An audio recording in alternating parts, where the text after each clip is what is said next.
उद्यम रजिस्ट्रेशन यानी कि एमएसएमई सर्टिफिकेट बनाने का जो प्रोसेस है वो बिल्कुल ही चेंज हो चुका है। पूरा वेबसाइट ही चेंज हो चुका है, डैशबोर्ड चेंज हो चुका है और छोटे बड़े जितने भी प्रोसेस थे सारे में बदलाव हो चुके हैं। तो अब सारे बदलाव के बाद क्या प्रोसेस है एमएसएमई सर्टिफिकेट बनाने का, इस वीडियो में लाइव मैं आपको दिखाने वाला हूं। एक सर्टिफिकेट लाइव बना करके दिखाने वाला हूं। इसके लिए कहीं जाने की जरूरत नहीं है, कहीं डॉक्यूमेंट भेजने की जरूरत नहीं है और बिल्कुल ही फ्री में ये सर्टिफिकेट बनता है। तो चलिए कंप्यूटर के स्क्रीन के ऊपर चलते हैं और complete process live step by step देखते हैं। इसके लिए दोस्तों किसी भी ब्राउजर के गूगल में हमें टाइप करना है एमएसएमई चैंपियन और ये जो पहला लिंक आ रहा है champion.gov.in, इस लिंक को आपको ओपन कर लेना है।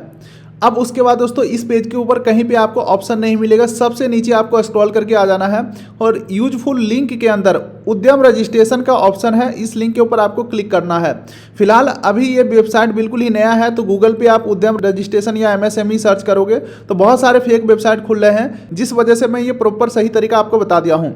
अब यहीं पे आपको उद्यम रजिस्ट्रेशन का ऑप्शन दिखेगा, इसके ऊपर क्लिक करना है। अब दोस्तों यहाँ पे प्रोसेस जो है वो बिल्कुल चेंज हो चुका है, डैशबोर्ड बिल्कुल चेंज हो चुका है। तो ये रहेगा अपना नया प्रोसेस। यहाँ पे हमें अपना सबसे पहले आधार नंबर एंटर करना है और नेम ऑफ इंटरप्रेन्योर यानी कि जिनका आधार नंबर डाल रहे हैं उनका नाम डालना है और टर्म्स एंड कंडीशन एग्री करके वैलिडेट एंड जनरेट ओटीपी के ऊपर क्लिक करना है। दोस्तों अगर आप इन सब झंझटों में नहीं पड़ना चाहते हैं, आप चाहते हैं हम एक छोटा सा फीस पे करें और हमारे बिहाफ पे ये कोई काम करके हमें दे, तो ये सुविधा हमारे पास उपलब्ध है। Contact detail description pin code दे दिया हूँ, एक्सपर्ट से आप बना सकते हैं। हैंड टू हैंड बना के सर्टिफिकेट आपको मिल जाएगा, छोटा सा फीस आपको पे करना होगा। तो ज्यादा जानकारी के लिए डिस्क्रिप्शन पिन कोड आप चेक करिए। चलिए डिटेल हमने फिल कर दिया है, वैलिडेट एंड जनरेट ओटीपी के ऊपर मैं क्लिक करता हूं। अब हमारे आधार रजिस्टर नंबर पे ओटीपी गया है, ओटीपी एंटर करके वैलिडेट के ऊपर क्लिक करेंगे। 471503।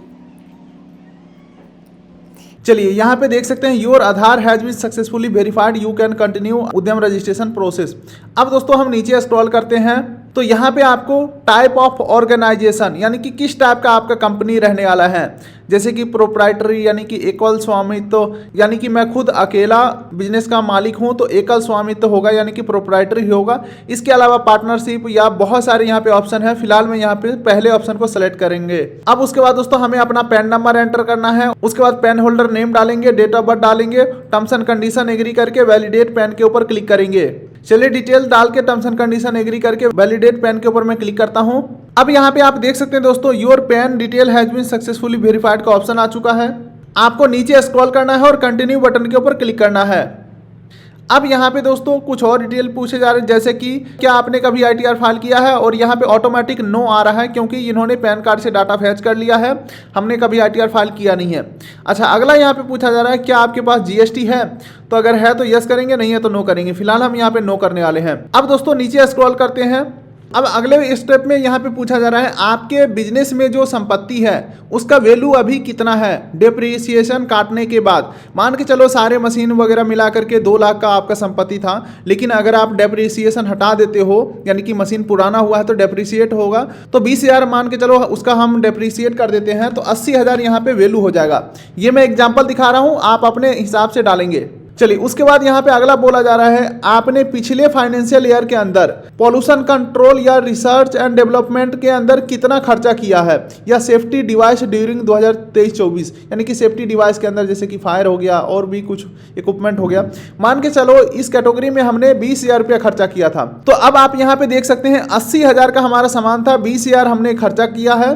टोटल जो यहाँ पे net investment in plant and machinery जो है, इक्विपमेंट जो है, ये सब का जो है हमारा टोटल 60,000 यहाँ पे आ गया। चलिए अब यहाँ पे आपको टर्नओवर बताना है। अगर आपका बिजनेस चालू हो चुका है, कुछ कमाई किया हुआ है, तो वो आप पिछले फाइनेंशियल ईयर के हिसाब से यहाँ पे डाल सकते हो। जैसे कि 23-24 में हमने मान के चलो 50,000 कमाया। अगेन मैं आपको बताता हूँ, मैं आपको डेमो डाटा बता रहा हूँ, बाकी आप अपना एग्जैक्ट सही फिल करना है, ठीक है। सारे डिटेल डालने के बाद कंटिन्यू के ऊपर हमें क्लिक कर देना है। अब चलिए नीचे स्क्रॉल करते हैं तो हमारा बेसिक डिटेल जो है वो वेरीफाई कर लेना है। जैसे कि हमारा नेम जो है वो आ चुका है, लेकिन अब हमें इंटरप्राइजेस नेम डालना है, यानी कि हमारा जो बिजनेस का नेम या दुकान का नेम या जो भी आपका ट्रेडमार्क वगैरह जो रजिस्टर्ड हो चुका होगा या ना रजिस्टर हो, तो अपना बिजनेस का नेम क्या डालना है वो आपको यहाँ पे डालना है। अपना एक मोबाइल नंबर डालेंगे, एक ईमेल आईडी डालेंगे, कैटेगरी आपको सेलेक्ट कर लेना है, जनरल, SC ST OBC जो भी आप हैं अपने हिसाब से सेलेक्ट करेंगे, जेंडर सेलेक्ट करेंगे, और अगर आप दिव्यांग पर्सन है तो यस नो में जवाब देंगे। फिलहाल मैं यहाँ पे नो करने वाला हूँ। और अब 14 नंबर पॉइंट के अंदर यहाँ पे आपको अपना बिजनेस एड्रेस फिल करना है, जैसे कि flat, door, building, floor, village, city, pin code, ward, block, state, district, सारा कुछ आपको अपने एड्रेस के हिसाब से फिल कर देना है। चलिए अब नीचे स्क्रॉल करते हैं। प्लांट या यूनिट का डिटेल डालने के लिए बोला जा रहा है। मान के चलो मेरा जो दुकान है वो एक ही यूनिट में है, तो मान के चलो मेरा जो यूट्यूब चैनल है यही मेरा बिजनेस नेम है, तो ऐड यूनिट के ऊपर हम क्लिक करेंगे तो ये हमारा यूनिट ऐड हो चुका है। अब इसका हमें एड्रेस फिल करना है, जैसे कि चूज यूनिट के हमने सेलेक्ट किया पहला यूनिट। अब इसका प्रॉपर हम बिजनेस एड्रेस फिल करेंगे, village, city, pin code, state, district, ward, block, floor, district, सारा कुछ आपको अपने इस बिजनेस के अकॉर्डिंग फिल कर देना है। अब मान के चलो एक से अधिक हमारा यूनिट है, तो दोबारा से हम यहाँ पे जैसे कि पूरा जानकारी 2.0 ये हमारा दूसरा यूनिट है, तो एड मोर के ऊपर क्लिक करेंगे। अब यहाँ पे हमारा दूसरा यूनिट भी आ चुका है। अब यहाँ पे चूज यूनिट नेम के ऊपर क्लिक करेंगे और यूनिट 2 को सेलेक्ट करेंगे और इसका एड्रेस हमें फिल करना है। तो ये उनके लिए जरूरी है जिनका एक से ज़्यादा जगह पे बिजनेस है। चलो अब यहाँ पे डिटेल डाल के एड प्लांट के ऊपर क्लिक कर देना है। अब आगे बढ़ते हैं 16 नंबर पॉइंट के ऊपर। अगर आपने कभी MSME रजिस्ट्रेशन किया था तो उसका डिटेल डाल देंगे। हमने कभी नहीं किया था इससे पहले, तो नो करेंगे। ठीक है दोस्तों, ये वीडियो तो चलता रहेगा। एक छोटा सा आपका फायदा की बात कर लेता हूं। आप हमसे कांटेक्ट करके फूड लाइसेंस यानी कि FSSAI license, GST registration, ITR filing, चाहे वो करंट ITR हो या बैक ईयर का ITR हो, या आपको अपने बिजनेस का MSME सर्टिफिकेट यानी कि उद्यम आधार बनवाना हो, तो ये सारे काम आप हमसे कांटेक्ट करके कर सकते हैं। Contact detail decision pin code दे दिया हूं, हैंड टू हैंड इंस्टेंट आपका काम होकर के मिलेगा। तो ज्यादा जानकारी के लिए contact detail decision pin code दे दिया हूं, या इन सब सर्टिफिकेट का किसी को भी जरूरत है तो उनको हमारा कांटेक्ट डिटेल शेयर कर दीजिएगा। चलिए अब वीडियो को कंटिन्यू करते हैं। अब यहाँ पे स्टेटस ऑफ इंटरप्राइजेस यानी कि आपका बिजनेस जो है वो चालू हो चुका है या चालू करने वाले हो, तो वो डिटेल यहाँ पे बताना है। जैसे कि डेट ऑफ इनकॉर्पोरेशन रजिस्ट्रेशन, तो यहाँ पे जो है ऑफिशियली आपका जो बिजनेस है वो कब रजिस्टर हुआ वो डालना है। जैसे कि मान के चलो हमारा जो बिजनेस है, या मान के चलो हमारा जो GST बना है वो 1 साल पहले ही बन गया था। जैसे कि मैं 29 जनवरी 2025 का हमारा GST बन गया था। तो अब यहाँ पे पूछा जा रहा है आपका बिजनेस स्टार्ट हो चुका है, प्रोडक्शन स्टार्ट हो चुका है, तो अगर मैं यस करूँगा तो बिजनेस चालू कब से हुआ है, यानी कि काम आपका स्टार्ट कब से हुआ है वो डेट यहाँ पे डालना है। वहीं पे एक बार के लिए हम मान के चलते हैं कि हमारा बिजनेस रजिस्ट्रेशन भी हो चुका है लेकिन काम चालू नहीं हुआ है, तो यहाँ पे नो के ऊपर हम क्लिक करेंगे तो देख सकते हैं बिजनेस स्टार्ट डेट यानी कि वर्किंग डेज का जो कॉलम है यहाँ पे हट चुका है। तो फिलहाल मेरा स्टार्ट हो चुका है, तो यस करके यहाँ पे एक डेट सेलेक्ट कर लेंगे। चलिए नीचे स्क्रॉल करते हैं, तो आपको अपना बैंक डिटेल देना है, जिसमें कि बैंक का नेम डालेंगे, IFSC कोड डालेंगे, अकाउंट नंबर डालेंगे।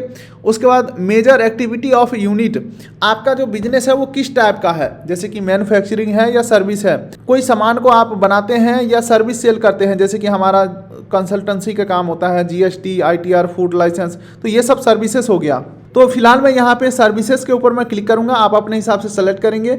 Measure of activity under services, यानी कि आपका इस बिजनेस का मकसद पैसा कमाना है या समाज का भलाई करना है फ्री में। तो देखो पैसा कमाने का मतलब हुआ ट्रेडिंग, ठीक है, तो हम यहाँ पे ट्रेडिंग सेलेक्ट करेंगे। अगर आप NGO चला रहे हैं या पैसा नहीं ले रहे हैं तो नॉन ट्रेडिंग करेंगे। मेरा पैसा कमाना मकसद है तो ट्रेडिंग को सेलेक्ट करेंगे। चलिए अब आगे बढ़ते हैं। National industrial certificate NIC code आपको यहाँ पे फिल करना है। सेलेक्ट NIC कोड यानी कि नेशनल इंडस्ट्रियल क्लासिफिकेशन कोड, तो यहाँ पे आप कोड सर्च कर सकते हो, लेकिन मैं आपको सबसे आसान तरीका बताता हूँ कोड फाइंड करने का। मान के चलो मेरा जो है सर्विसेज के अंदर है, तो सर्विस सेलेक्ट करता हूँ। NIC कोड के ऊपर मैं क्लिक करूँगा तो हमारा कैटेगरी यहाँ पे सेलेक्ट करना है। तो जैसे कि मेरा फाइनेंशियल एक्टिविटीज़ के अंदर आ जाता है, तो इसको मैं सेलेक्ट करता हूँ। उसके बाद NIC कोड सेकेंड नंबर का ऑप्शन आ जाता है, तो यहाँ पे हम अपना सेलेक्ट कर सकते हैं। और यहाँ पे फिर तीसरे नंबर में भी हमें अपना कोड को सेलेक्ट कर लेना है और एड एक्टिविटी के ऊपर क्लिक करेंगे। तो यहाँ पे आप देख सकते हैं दोस्तों हमारा जो डिटेल है बिजनेस का वो आ चुका है। मान के चलो आपके बिजनेस में एक से अधिक प्रकार का काम है, जैसे कि आप रिटेल भी करते हो, मैन्युफैक्चर भी करते हो, सर्विस भी प्रोवाइड करते हो, तो आप अपने हिसाब से सारा डिटेल को यहाँ पे फिल कर लेंगे। ठीक है, अब यहाँ पे नंबर ऑफ पर्सन एम्प्लॉयड यानी कि आपके बिजनेस में कितने लोग मिलके काम कर रहे हैं। मान के चलो मेल जो है वो 5 है, फीमेल जो है 1 है। ठीक है, ऑर्डर का भी यहाँ पे ऑप्शन है, तो आप जैसे जैसे फिल करोगे यहाँ पे कैलकुलेट होकर के टोटल नंबर 6 आ चुका है। ठीक है, अब चलिए नीचे स्क्रॉल करते हैं, तो यहाँ पे बोला जा रहा है चलो आप एमएसएमई के वेबसाइट के ऊपर रजिस्टर तो कर ही रहे हो, क्या कोई और सरकारी वेबसाइट के ऊपर रजिस्टर करना चाहोगे? तो यहाँ पे सरकारी बहुत सारे वेबसाइट का यहाँ पे पोर्टल का ऑप्शन है, यस नो के ऊपर आपको बस क्लिक कर देना है। फिलहाल मैं यहाँ पे सभी को नो कर देता हूँ, या आप जो बाय डिफॉल्ट यस है उसे यस रहने देना है। टर्म्स एंड कंडीशन एग्री करके submit and get final OTP के ऊपर हमें क्लिक करना है। चलिए दोस्तों, अब हमारे नंबर पे ओटीपी गया है, ओटीपी हम यहाँ पे एंटर करेंगे और ये जो कैप्चा दिख रहा है सेम टू सेम फिल करके फाइनल सबमिट के ऊपर हम क्लिक करेंगे। चलिए दोस्तों, अब आप देख सकते हैं सक्सेसफुली जो हमारा उद्यम रजिस्ट्रेशन है वो कंप्लीट हो चुका है। अब यहाँ पे आपको दो ऑप्शन मिलेंगे, या तो आप प्रिंट सर्टिफिकेट के ऊपर क्लिक करके प्रिंट कर लो, या अगर आपने ये जो सर्टिफिकेट नंबर है ये आपको मिल गया है, या आपने फोटो खींच लिया है, या आपके पास मैसेज में आ भी गया होगा, तो सर्टिफिकेट नंबर के बाद भी आप मान के चलो इनके ऑफिशियल वेबसाइट के ऊपर आओगे, प्रिंट एंड वेरीफाई वाले ऑप्शन के ऊपर क्लिक करके सर्टिफिकेट को प्रिंट कर सकते हो। लेकिन फिलहाल मैं यहाँ पे प्रिंट सर्टिफिकेट के ऊपर क्लिक करके प्रिंट करता हूँ। अब यहाँ पे सर्टिफिकेट डाउनलोड करने के लिए आपको सर्टिफिकेट नंबर यानी कि उद्यम रजिस्ट्रेशन नंबर डालना है, अपना मोबाइल नंबर डालना है जो आपने अप्लाई करते समय दिया था, और आपको एक ओटीपी वेरीफाई करना है। आप चाहे तो ईमेल ओटीपी या मोबाइल ओटीपी वेरीफाई कर सकते हो, और कैप्चा यहाँ पे फिल कर देंगे और वैलिडेट एंड जनरेट ओटीपी के ऊपर क्लिक करेंगे। उसके बाद नंबर पे ओटीपी आएगा, ओटीपी एंटर करके कैप्चा फिल करके वैलिडेट लॉगिन के ऊपर क्लिक करेंगे। अब उसके बाद दोस्तों हमारा सर्टिफिकेट का डिटेल खुल के आ जाएगा, प्रिंट सर्टिफिकेट का यहीं पे ऑप्शन है, इसके ऊपर हमें क्लिक कर देना है और इस प्रकार से जो उद्यम रजिस्ट्रेशन सर्टिफिकेट है आपको मिल जाएगा। प्रिंट के ऊपर एक बार और से क्लिक करना है। अब दोस्तों हमारे सामने पीडीएफ खुल के आ चुका है। यहाँ पे आपको एक बार प्रिंट के ऊपर क्लिक करना है तो एक सिंगल पीडीएफ डाउनलोड होगा। उसके बाद प्रिंट विथ एनेक्सियोर के ऊपर आपको क्लिक करना है ताकि आपका पूरा एप्लीकेशन जो है वो प्रिंट में आ जाए। ये जो है प्रिंट विथ अनेक्सियोर, ये कई सारे बैंक नखरा करते हैं, कहते हैं हमें पूरा प्रिंट दो, तो उस समय परेशान होने से अच्छा है कि अभी आप दोनों सर्टिफिकेट को प्रिंट करके रख लें। तो यही है कंप्लीट प्रोसेस दोस्तों, बिल्कुल ही नए प्रोसेस के माध्यम से एमएसएमई सर्टिफिकेट यानी कि उद्यम रजिस्ट्रेशन करने का कंप्लीट प्रोसेस। अगर इस वीडियो में कुछ आपको नहीं समझ में आया है या आप रिस्क नहीं लेना चाहते हैं, मान के चलो है तो सरकारी काम, थोड़ी सी भी अगर गलती हो जाता है तो अकाउंट खोलने में दिक्कत हो सकता है, कल को कोई दिक्कत हो सकता है, तो अगर आप छोटा सा फीस पे करके हमसे बनवाना चाहते हैं तो हमारे एक्सपर्ट तुरंत आपको बना करके देंगे। सर्विस पेड रहने वाला है। Contact detail description pin code दे दिया हूँ। इसके अलावा अगर आप फूड लाइसेंस, जीएसटी, आरटीआर ये सब काम कराना चाहते हैं तो ये सब के लिए बेझिझक कॉन्टैक्ट कर सकते हैं। डिस्क्रिप्शन पिन कोड में लिंक दे दिया हूँ। फिलहाल दोस्तों इस वीडियो करेंगे यहीं पे एंड। वीडियो कर दिए लाइक, चैनल कर दिए सब्सक्राइब, ताकि मिलेंगे ऐसे ही किसी अगले वीडियो में। तब तक के लिए नमस्कार।